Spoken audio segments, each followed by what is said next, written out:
សំណួរពិបាកឆ្លើយបន្តិចវាមិនដូចគ្រូជោគជ័យដេញឲ្យយើងចេញរកស៊ីបានខ្លាយជាអ្នកមាននោះទេធ្វើអ្វីក៏អាចមានសេរីភាពហិរញ្ញវត្ថុបានដែរឲ្យតែយើងយល់ដឹងនិងមានសមត្ថភាពខាងក្រោមនេះគឺជាគំនិតខ្លះៗយកទៅពិចារណា 1. អ្នកខ្លះនៅធ្វើការបានប្រាក់ខែ 1,700 បែកគំនិតចេញរកស៊ីលក់កាហ្វេខាតចុងខាតដើមជំពាក់គេទៀត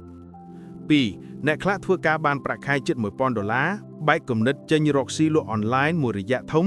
សល់ផ្ទះសល់ឡានធ្វើការ10ឆ្នាំទៀតក៏មិនបានសល់ដែរ 3. អ្នកខ្លះធ្វើការបានប្រាក់ខែ $3,000 ទៅ $7,000 ឬអាចដល់ $10,000 ឬលើនេះតើពួកគាត់មកចាប់អារម្មណ៍ចេញរកស៊ីលក់កាហ្វេទេហាងកាហ្វេមួយបានចំណេញសុទ្ធ $5,000 ក្នុងមួយខែត្រូវប្រើដើមប៉ុន្មានតើមានគិតទេ 4. អ្នកខ្លះធ្វើការឲ្យគេបាន$250 បែកគំនិតលក់បោះដុំពីជំនាញដែលធ្វើការនោះបានចំណូល$1,500 ក្នុងមួយខែ 5. មនុស្សខ្លះគាត់ដើរតាមអ្វីដែលគាត់ចង់ធ្វើការឲ្យគេក៏ដោយបើគាត់សម្រេចចិត្តថាចេញរកស៊ីគឺរកហើយអ្នកធ្វើការអាចរកស៊ីជោគជ័យទេ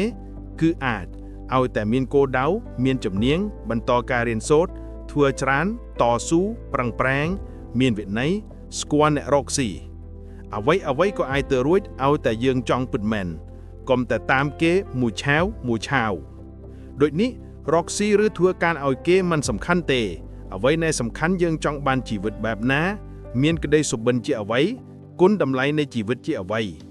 សម័យមុនគេគិតមានដងមិនដងតែនៅសម័យនេះគេគិតការប្រឹងប្រែងការបន្តការរៀនសូត្រឱកាសលុយដើមគំនិតអ្វីក៏អាចទៅរួចដែរឲ្យតែចង់ពិតអានសៀវភៅ Mindset របស់ Carol Dweck នឹងយល់បានច្រើនហើយបើបានស្គាល់ Arnold Schwarzenegger កាន់តែពិសេសព្រោះគាត់ចង់អីបាននឹងគាត់ដូរអាជីពសាហាវពីអ្នកហាត់កាយវប្បកម្មកំពូលទៅចូលធ្វើអភិបាលរដ្ឋ California ហើយទៅធ្វើជាតារា Hollywood ទៀត3តង់នេះមិនមែនជារឿងធម្មតាទេព្រោះអ្នកប្រើកម្លាំងទៅអ្នកដឹកនាំរដ្ឋអាមេរិកហើយទៅជាតារាវាសឹងតែមិនគួរឲ្យជឿតែគាត់ចង់ឲ្យជឿនឹងធ្វើ Arnold ជាអ្នកស្រែទេម៉ែគាត់ឲ្យគាត់នៅធ្វើស្រែនៅស្រុកប៉ុន្តែគាត់មិនបានមើលឃើញខ្លួនគាត់ជាអ្នកស្រែទេមានបញ្ញាយល់ទេបើពេញចិត្តវីដេអូនេះកុំភ្លេចជួយចុច Subscribe ឲ្យ Admin ផង